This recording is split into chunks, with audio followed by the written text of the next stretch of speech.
बिस्मिल्लाहिर्रहमानिर्रहीम। Chapter number 1 number systems और chapter number 1 की एक्सरसाइज हम सॉल्व कर रहे हैं 1.2। एक्सरसाइज 1.2 के हम पहले 3 क्वेश्चंस पिछले लेक्चर में कवर कर चुके हैं और इस लेक्चर में हम क्वेश्चन नंबर 4 से स्टार्ट करेंगे। क्वेश्चन नंबर 4 में है कि हमने सिंप्लीफाई करना है। ठीक है, सिंप्लीफाई द फॉलोइंग क्वेश्चन है, सिंप्लीफाई द फॉलोइंग।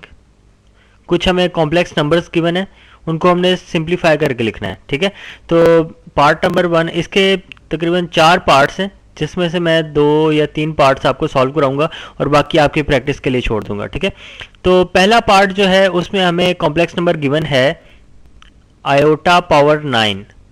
ठीक है, तो इसको हमने सिंप्लीफाई करना है। इसको कैसे सिंप्लीफाई किया जाता है इसका आइडिया मैंने आपको यानी कि इस चैप्टर के इंट्रोडक्टरी लेक्चर में आपको दिया था। ठीक है, तो अभी यहाँ पर हम इसको इम्प्लीमेंट भी करते हैं, किस तरह से इसको सिंप्लीफाई किया जा सकता है।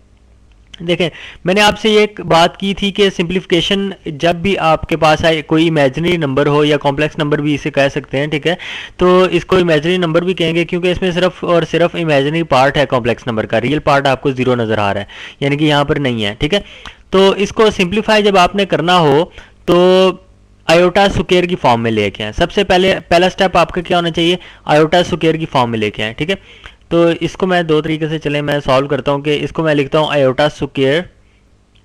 ठीक है, और बाकी कितनी पावर रह गई है, मतलब कि 2 अगर ये हो गया तो बाकी मैं लिख देता हूँ आयोटा पावर 7।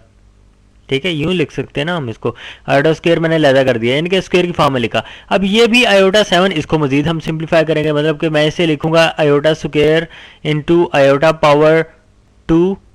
ठीक है, और बाकी इसमें से कितने रह गए, आयोटा पावर 5।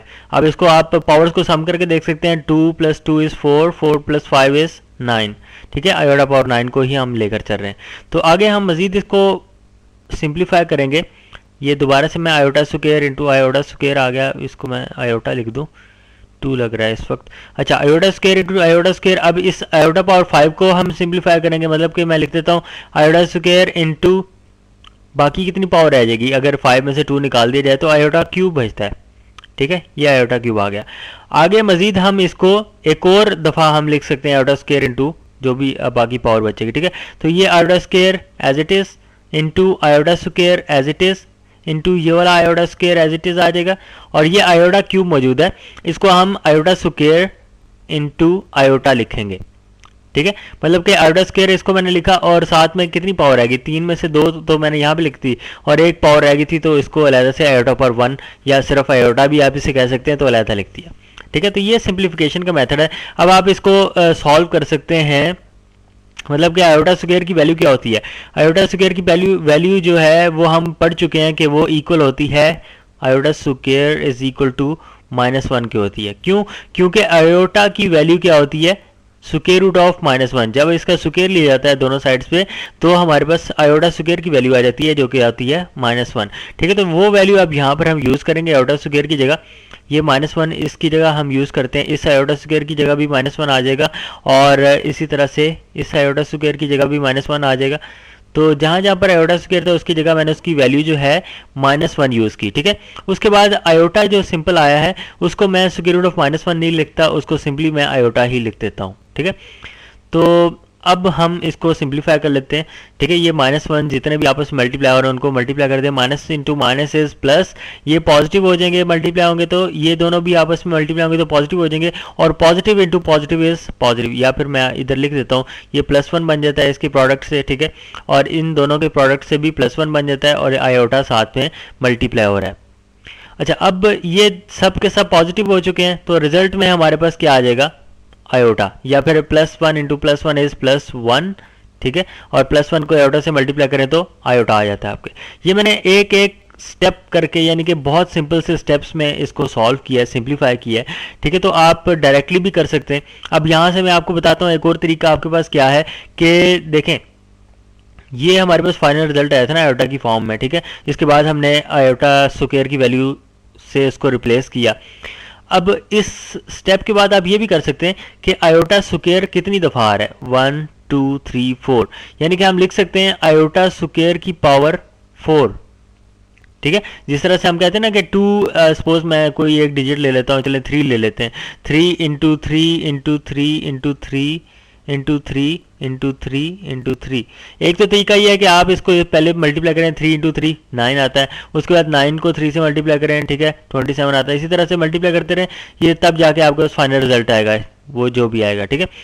अब एक और तरीका क्या होता है कि आप काउंट कर लें कितनी दफ़ा ये आपस में मल्टीप्लाई हो रहा है, 1 2 3 4 5 6 7, ठीक है, 7 टाइम्स आपस में मल्टीप्लाई हो रहा है, तो 3 पावर हम 7 लिखकर इसको सॉल्व कर सकते हैं, ठीक है। तो इसी तरह से यहाँ पर मैंने क्या किया कि आयोटा स्क्वायर की पावर मैंने क्या लिख दी 4, क्योंकि ये 4 टाइम्स आपस में मल्टीप्लाई हो रहे हैं और साथ में आयोटा मौजूद है, तो उसको भी मैं साथ में इसी तरह से आयोटा लिख देता हूँ। अच्छा, अब आयोटा स्क्वायर की वैल्यू हमें पता है, तो हम यहाँ पे ऐसे करते हैं कि आयोटा स्क्वायर की वैल्यू हम -1 लिखते हैं और उसकी पावर क्या बन रही है 4, और साथ में आयोटा मल्टीप्लाई हो रहा है, ठीक है। अब -1 की पावर 4 क्या होता है, -1 की पावर 4 पॉजिटिव, जब भी इवन पावर हो, ठीक है, अंदर बेशक आपके पास नेगेटिव वैल्यू है या पॉजिटिव वैल्यू है, अगर आप पावर को देखें तो वो जब भी इवन हो तो आपका रिजल्ट हमेशा पॉजिटिव ही आएगा, मतलब कि ये -1 जो है +1 बन जाएगा, +1 इंटू आयोटा, और +1 इंटू आयोटा हो गया, और ये रिजल्ट में आपके पास यहाँ से भी आयोटा आ चुका है, ठीक है। तो मतलब कि आप जिस तरह से आपको आसान लगे उस तरह से आप इसको सॉल्व कर सकते हैं। मतलब मेरा मकसद यहाँ पर आपको इसका कॉन्सेप्ट समझाना था कि इसको सिंप्लीफाई आपने किस तरह से करना है, ठीक है, और आयोटा स्क्वायर की वैल्यू को किस तरह से आपने यूज़ करना है। और हम ये भी यहाँ पर इसका मकसद समझ आया था कि हम आयोटा स्क्वायर की फॉर्म में क्यों लेके जाते हैं। ये इसलिए हम लेकर जाते हैं क्योंकि आयोटा स्क्वायर की वैल्यू ही हमें पता है, आयोटा स्क्वायर जो कि इक्वल होता है -1 के, ठीक है, वो हम यूज़ करते हैं जब हम आयोटा स्क्वायर की फॉर्म में कन्वर्ट कर लेते हैं अपनी जो भी एक्सप्रेशन या नंबर दिया हुआ है, ठीक है। तो ये तो चलें था पार्ट नंबर 1। एक और पार्ट इसका सॉल्व कर लेते हैं। पार्ट नंबर मैं करता हूँ इसका सेकंड, ठीक है। सेकंड पार्ट में क्या है, आयोटा पावर 14, आयोटा पावर 14 है अब, ठीक है, पावर 14 हो गया, यानी कि अब हम इसको दोबारा से 2 की पावर में उसी तरह से मैं लिख के लेकर जाऊं तो फिर एंड पे जाके रिजल्ट लिखूं, मैं यहाँ पर डायरेक्ट करता हूँ, ठीक है। डायरेक्ट किस तरह से, मतलब कि मैं लिख सकता हूँ आयोटा स्क्वायर की पावर में क्या लिखूं कि 14 के करीब करीब पहुंचे या 14 ही बन जाए। देखें 2 को किससे मल्टीप्लाई करें तो आपके पास 14 आता है, 7 आता है ना, तो 7 इंटू 2 इज़ 14, यानी कि आयोटा स्क्वायर की पावर 7 जो है आप इसे कह सकते हैं आयोटा पावर 14 के इक्वल है ये, ठीक है। तो मैं लिख देता हूँ iota power 14 is equal to iota square power 7। अच्छा, अब हमने क्या करना है कि आयोटा स्क्वायर की वैल्यू तो हमें पता है, ठीक है, जो कि -1 होती है, चले -1 मैं उसकी जगह रिप्लेस कर देता हूँ। उसके बाद 7 पावर उसी तरह से रहेगी, और -1 की पावर अब ये बन चुकी है 7, और -1 की पावर 7 अब देखें ऑड है या इवन है, पावर को आपने इस तरह से देखना है, ठीक है, ऑड है या इवन है। ऑड है तो साइन वही रहेगा जो ब्रैकेट के अंदर है, ठीक है, चाहे वो नेगेटिव है चाहे वो पॉजिटिव है। अब इस केस में नेगेटिव है तो ये नेगेटिव ही रहेगा अगर पावर ऑड है। तो इवन हो तो पावर बेशक पॉजिटिव हो या ऑड या नेगेटिव हो तो रिजल्ट में आपके पास पॉजिटिव आता है, ठीक है, तो जो मैं पहले आपको बता चुका हूँ। तो यानी कि इसका रिजल्ट आ चुका है हमारे पास -1। अच्छा, अब हम इसका एक और पार्ट जो है पार्ट नंबर 3 भी सॉल्व कर लेते हैं, क्योंकि वो थोड़ा सा डिफरेंट है। तो चले मैं यहाँ पर आपको सॉल्व करा देता हूँ ताकि नेक्स्ट जो इसका पार्ट है वो आप खुद से ट्राई करें, ठीक है, क्योंकि वो भी उसी टाइप का है। तो मैं लिख रहा हूँ जी थर्ड पार्ट इसका, जो कि है माइनस आयोटा की पावर है 19, ठीक है। अब तो ये डायरेक्ट उसकी पावर नहीं लिखी हुई, बल्कि हमें लिखी दिया नेगेटिव ऑफ आयोटा की पावर हमें दी हुई है 19। अब हम इसको कैसे सिंप्लीफाई करेंगे, इसके साथ तो माइनस साइन आ गया, और पावर जो है वो नेगेटिव की भी है आयोटा की भी है। देखें अब यहाँ पर हमें ये देखना है कि पावर इन दोनों की है, मतलब नेगेटिव माइनस को आप कंसिडर कर सकते हैं -1, ठीक है। तो आप यूँ कह सकते हैं कि ये -1 है, यानी कि मैं इसको लिख सकता हूँ ना -1 इंटू आयोटा, ठीक है, और उसकी होल पावर आप कह लें कि 19 है। इस तरह से इसको लिखा जा सकता है, अच्छा चलें, इस तरह से लिखने का मेरा मकसद क्या है वो भी मैं अभी आपको बता देता हूँ, या आपको अभी खुद से समझ आ जाएगी कि ये माइनस साइन को मैं अलहदा करना चाह रहा हूँ। ठीक है, अब दो जो कोई भी नंबर्स हों या कोई भी वैल्यूज़ हों, ठीक है, आपस में मल्टीप्लाई हो रही हैं, ठीक है, या दो डिजिट्स आपस में मल्टीप्लाई हो रहे हैं, तो उनकी होल पावर सेम है, तो हम उनको अलहदा-अलहदा उसी पावर में डिस्ट्रीब्यूट कर सकते हैं। मतलब मैं यहाँ से लिख सकता हूँ कि -1 की पावर 19 और आयोटा की पावर भी 19, और साथ में इन दोनों के दरमियान मल्टीप्लिकेशन का साइन है, या फिर साइन आप ना लगाएं तो उसका मतलब बाय डिफ़ॉल्ट यही होता है कि वो मल्टीप्लाई हो रही हैं। ठीक है, तो यानी कि -1 पावर 19 हमने लिख लिया इंटू आयोटा पावर 19। अब इससे हमें क्या होगा कि मैंने नेगेटिव साइन को अलहदा कर दिया। ठीक है, अब इसको हम आसानी से सिंप्लीफाई कर सकते हैं। कैसे सिंप्लीफाई होगा ये इस तरह सिंप्लीफाई होगा कि -1 अब आपके पास आ चुका है, उसकी पावर 19 है, तो अब ये देखें कि पावर जो है वो ऑड है या इवन है। 19 जो है वो ऑड है। ठीक है, तो यानी कि जो साइन ब्रैकेट के अंदर है वही साइन रहेगा, तो हम इसको -1 ही रखेंगे। ठीक है, -1 की पावर 19 क्या होगा, उसका रिजल्ट आ चुका है -1। अच्छा, अब हमने सॉल्व करना है आयोटा पावर 19 को, और आयोटा पावर 19 को किस तरह से सॉल्व करना है, जिस तरह से ऊपर हम जो है क्वेश्चंस में सॉल्व करते आए हैं। ठीक है, ये आप देख सकते हैं, ये आयोटा पावर 9 और आयोटा पावर 14 को हमने जिस तरह से सॉल्व किया। चलिए हम इसको भी सॉल्व करते हैं। तो मैं लिखूंगा -1 एज इट इज़, और आयोटा जो है, आयोटा स्क्वायर की पावर मैं क्या लिखूं कि 19 बन जाए, या फिर 19 के करीब करीब एक कम हो जाए। ठीक है, एक कम हो जाए, तो हम देखें 8 अगर मैं लिखता हूँ पावर, तो क्या होता है, 8 2 16 होता है, मतलब कि ये बहुत ही कम है, एक कम नहीं है। तो अगर मैं यहाँ लिखता हूँ 9, यानी कि आयोटा स्क्वायर पावर 9 2 18 बनता है, यानी कि एक कम हो गया। अगर मैं इसको 10 कर देता हूँ, सपोज मैं पावर को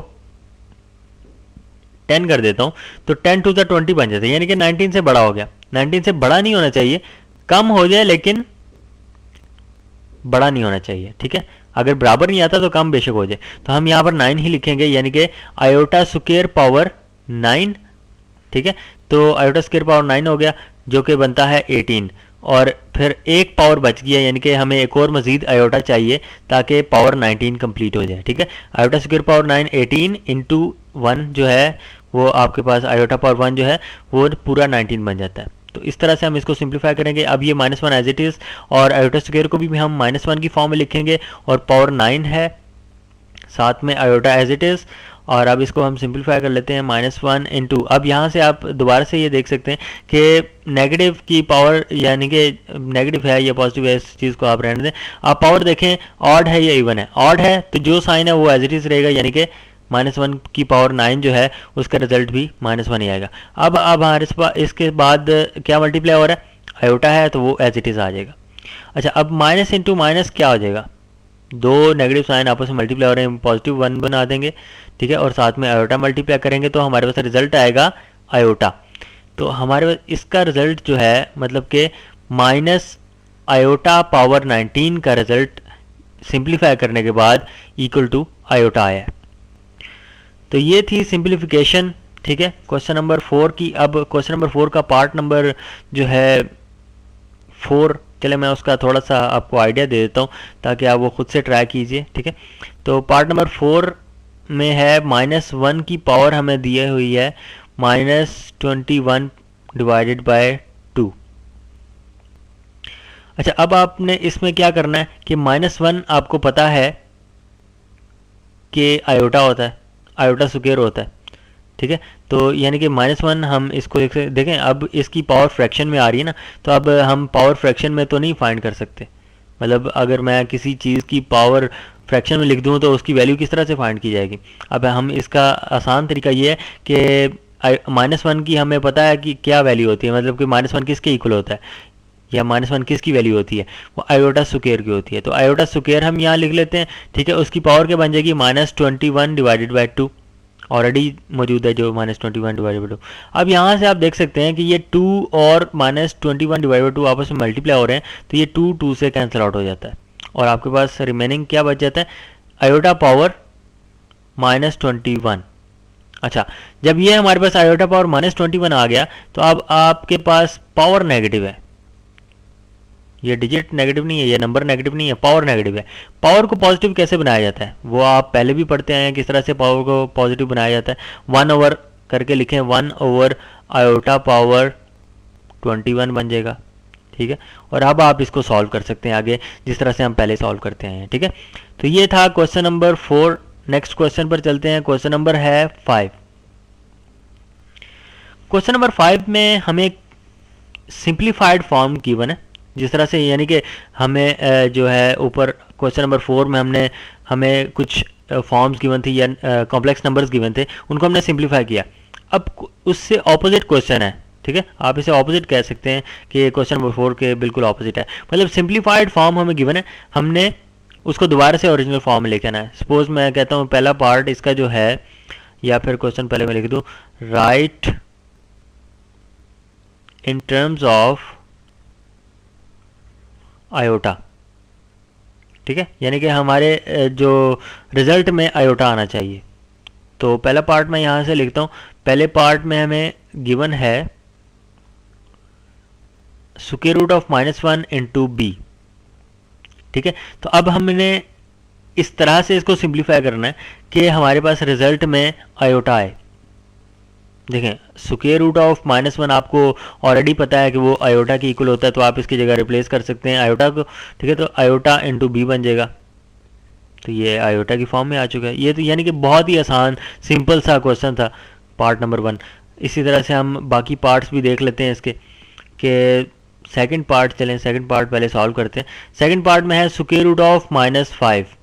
अब इसमें किस तरह से हम आयोटा लेके आए, यहाँ तो -1 नहीं है, ये तो -5 है, तो किस तरह से हम इसको यानी कि आयोटा की फॉर्म में लेके आ सकते हैं। देखें, बहुत ही सिंपल है कि इसमें -5 को आप अगर लिखें -1 इंटू 5 लिख सकते हैं ना।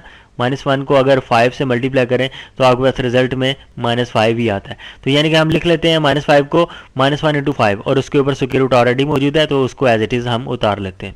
अच्छा, इस तरह से लिखने का हमें फ़ायदा क्या होगा कि अब मैं इसको ऐसा करता हूँ कि अगर दो वैल्यूज़ हों, सपोज मैं एग्जांपल देता हूँ आपको, दो वैल्यूज़ आपस में मल्टीप्लाई हो रही हैं 2 इंटू 3, या फिर आप कहें कि चलें हम जनरल ले लेते हैं कि a इंटू बी, दो वैल्यूज आपस में मल्टीप्लाई हो रही हैं और उनके ऊपर स्क्वायर रूट भी मौजूद है। स्क्वायर रूट भी मौजूद है तो हम उनको अलग-अलग स्क्वायर रूट्स में लिख सकते हैं, मतलब कि square root of a multiply by square root of b, ठीक है। इस तरह से मतलब हम लिख सकते हैं। तो अब हम ऐसा करते हैं कि इसी तरह से मैं इनको अलग-अलग स्क्वायर रूट्स में लिखूंगा, ठीक है। तो वो बनेगा square root of -1 into square root of 5, ठीक है। -1 अलग से हो गया और 5 भी अलग से, और दोनों के ऊपर स्क्वायर रूट थे तो मैंने अलग उनके ऊपर स्क्वायर रूट डाल दिया। अब इससे भी हमें क्या फ़ायदा होगा, देखें स्क्वायर रूट ऑफ -1 की फॉर्म में मैंने लेके आना था, क्योंकि आयोटा की फॉर्म में हमने कन्वर्ट करना है ना। हमें क्वेश्चन में कहा गया right in the form of iota, जो हमें क्वेश्चन में क्या कहा गया था, right in terms of iota, यानी कि हमारे पास रिजल्ट में आयोटा आना चाहिए। तो आयोटा कब आएगा, जब हमारे पास स्क्वायर रूट ऑफ -1 की टर्म मौजूद होगी। तो मैंने यहाँ से स्क्वायर रूट ऑफ -1 की टर्म बनाई है, तो इसकी जगह मैं अब आयोटा यूज़ करूँगा। आयोटा लिख देता हूँ इंटू स्क्वायर रूट ऑफ 5, ठीक है। या फिर आप इसको कह सकते हैं कि स्क्वायर रूट ऑफ 5 आयोटा। तो ये हमारे पास रिजल्ट आ चुका है जिसमें आयोटा मौजूद है, यानी कि टर्म ऐसी है जिसमें आयोटा मौजूद है, इन टर्म्स ऑफ आयोटा। अच्छा, ये तो सेकंड पार्ट था। इसी तरह से बाकी दो पार्ट्स भी हैं हमारे पास इस क्वेश्चन में, यानी कि टोटल 4 पार्ट्स हैं। तो थर्ड पार्ट में भी हमें क्वेश्चन जो गिवन है -16, थोड़ा सा उससे यानी कि लेंथ ही आप कह लें, कॉम्प्लेक्स तो इतना नहीं है। स्क्वायर रूट ऑफ जो है -16 डिवाइडेड बाय 25, ये हमारे पास क्वेश्चन गिवन है, ठीक है। और हमें कहा गया कि इसको भी हमने कन्वर्ट करना है, या हमने इसको लिखना है इन टर्म्स ऑफ आयोटा। तो किस तरह से लिखेंगे, देखिए नेगेटिव साइन जब मौजूद है तो आप समझ लें कि हम बहुत आसानी से इसको लिख सकते हैं। यानी कि इसको हम ऐसा करते हैं कि -1 को मैं अलग लिखता हूँ, ठीक है, -1 इंटू 16 करूँगा, और डिवाइडेड बाय तो चलें हम 25 लिख ही देते हैं। तो ये हमारे पास एज इट इज़ आ गया। बस सिर्फ मैंने क्या किया है, -16 को मैंने लिखा है -1 इंटू 16। अब उसी तरह से जिस तरह पिछले पार्ट में हमने जो है सेपरेट किया था, हम सेपरेट कर लेते हैं, या पहले हम ऐसा करते हैं कि न्यूमरेटर और डिनोमिनेटर को हम सेपरेट कर लेते हैं। मतलब न्यूमरेटर के ऊपर मैं अलग से स्क्वायर रूट डाल देता हूँ, -1 इंटू 16 हमारे पास न्यूमरेटर है, ठीक है, उसके ऊपर स्क्वायर रूट आ गया, और डिनोमिनेटर को मैं अलग से स्क्वायर रूट में लिख सकता हूँ 25 और स्क्वायर रूट ऑफ 25। अच्छा, अब आगे मज़ीद हम क्या करेंगे, आगे मज़ीद ये करेंगे कि -1 और 16 को अलग करते हैं। मतलब कि -1 square root into square root of 16 divided by square root of 25। अब बहुत ही सिंपल हो चुका है, ठीक है। स्क्वायर रूट ऑफ -1 क्या होता है, आयोटा होता है। स्क्वायर रूट ऑफ 16 क्या होता है, 4 होता है, ठीक है, ये 4 बन गया। और स्क्वायर रूट ऑफ 25 क्या होता है, 5 होता है। मतलब कि हमारे पास रिजल्ट में आ गया 4/5 आयोटा। तो ये वो टर्म है कि जिसको हमने फाइंड करना था। मतलब कि आप कह लें कि हमने आयोटा की टर्म में कन्वर्ट कर लिया अपने जो भी एक्सप्रेशन हमें गिवन थी या नंबर हमें गिवन था। इसी तरह से नेक्स्ट पार्ट है, ठीक है, वो आप खुद से ट्राई करेंगे, ठीक है, वो इससे तकरीबन रिलेटिवली आसान है, तो वो आप खुद से ट्राई कर सकते हैं। तो यहाँ पर हमारे 4 और 5 क्वेश्चन जो है कंप्लीट होते हैं। अब हम ऐसा करते हैं, इस लेक्चर का टाइम कंप्लीट हो चुका है, तो हम नेक्स्ट लेक्चर में नेक्स्ट क्वेश्चन से स्टार्ट करेंगे।